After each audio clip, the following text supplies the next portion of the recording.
Friends and welcome back to my channel math solutions with Rose ma'am. और आज हम अपनी क्लास 6th की कार्यपत्रक करने जा रहे हैं। कार्यपत्रक 6 है और 28/7/21 इसकी डेट है। सामाजिक विज्ञान की क्लास 6th की, और जो आपका टॉपिक है वो है उप विषय जो है वो है महासागर। अब हम वर्कशीट को पढ़ना शुरू करते हैं। आप हर एक शब्द पे को बहुत ध्यान से देखिएगा, ध्यान से सुनिएगा, ताकि आपको वर्कशीट जो है वो अच्छे तरीके से समझ आ सके। जैसा कि आपने पिछली वर्कशीट में महाद्वीपों के बारे में जाना कि पृथ्वी के बड़े भूभाग को जिसकी सीमाएं स्पष्ट पहचानी जा सके महाद्वीप कहते हैं।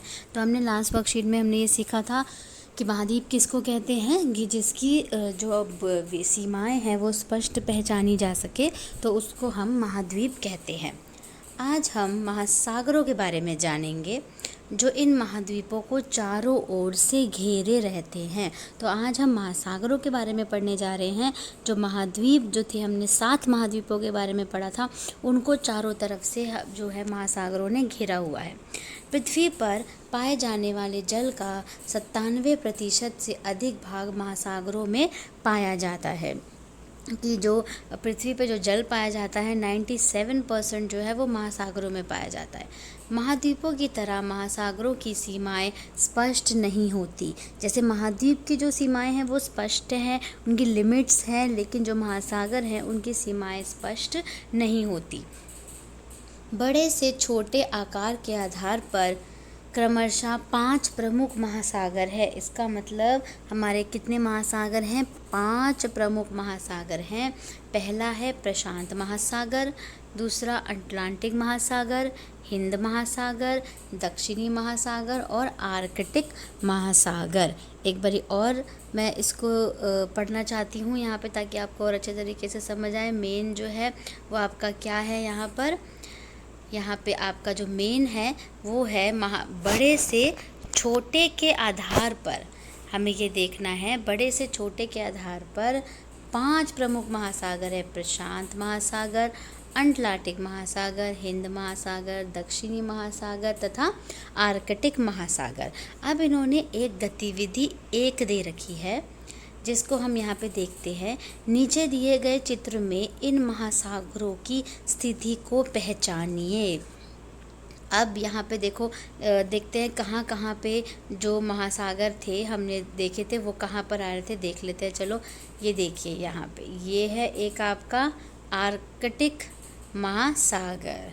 ये महानगर लिख रखा है, लेकिन ये एक्चुअली में महासागर होना चाहिए था। यहाँ पे थोड़ा सा मिसप्रिंट हो रखा है। उसके बाद दूसरा आपको यहाँ पर दिखाई देगा, थोड़ा नीचे की तरफ दिखाई देगा। मैं अभी बता देती हूँ। ये देखिए, इधर आ जाइए। इसमें देखिए जो दूसरा दिखाई दे रहा है आपको, ये है आपका यहाँ आपका प्रशांत महासागर है और इस तरफ आपका प्रशांत महासागर है। बीच में आपका यहाँ पे अटलांटिक महासागर है। यहाँ पे हमारे इंडिया के बिल्कुल नीचे नीचे हिंद महासागर है। तो 4 महासागर अभी तक हमने ढूंढ लिए, और सबसे जो लास्ट महासागर जो उसकी बात कर रहे हैं वो है हमारा नीचे है दक्षिणी महासागर। ये आपको दिखाई दे रहा है यहाँ पे, ये आपका दक्षिणी महासागर। तो 5 महासागरों की हमने स्थिति देख ली, कौन से कहाँ पे हैं। अब हम चलते हैं अपने प्रश्न पे। तो पहला प्रश्न जो है वो है यहाँ पे रिक्त स्थान को भरना है। रिक्त स्थान को भरने के लिए पृथ्वी पर कुल महासागर डैश कितने हैं, इसका मतलब 5। तो पृथ्वी पर कुल 5 महासागर है। दूसरा, सबसे बड़ा महासागर डैश है। सबसे बड़ा महासागर जो है, मैं यहाँ पे लिख देती हूँ, यहाँ पे स्पेस नहीं है। सबसे बड़ा महासागर जो है वो है आपका प्रशांत महासागर। प्रशांत महासागर जो है वो सबसे बड़ा महासागर है। उसके बाद हम चलते हैं अपने प्रश्न नंबर 2 पे। किस महासागर का नाम हमारे देश पर रखा गया है? तो पहले हम 5 महासागर के नाम मैं आपको एक बार रीड करके बताती हूँ, फिर आप बताना कि हमारे देश पर किसका नाम रखा गया है। देखो, पहला है प्रशांत महासागर, तो इससे तो हमारे देश का नाम कोई रिलेटेड नहीं है। उसके बाद दूसरा हमने देखा था आर्कटिक महासागर, उसमें भी कुछ कुछ रिलेशन नहीं लग रहा। फिर नेक्स्ट है अंटार्कटिक महासागर, उसमें भी कुछ नहीं है ना।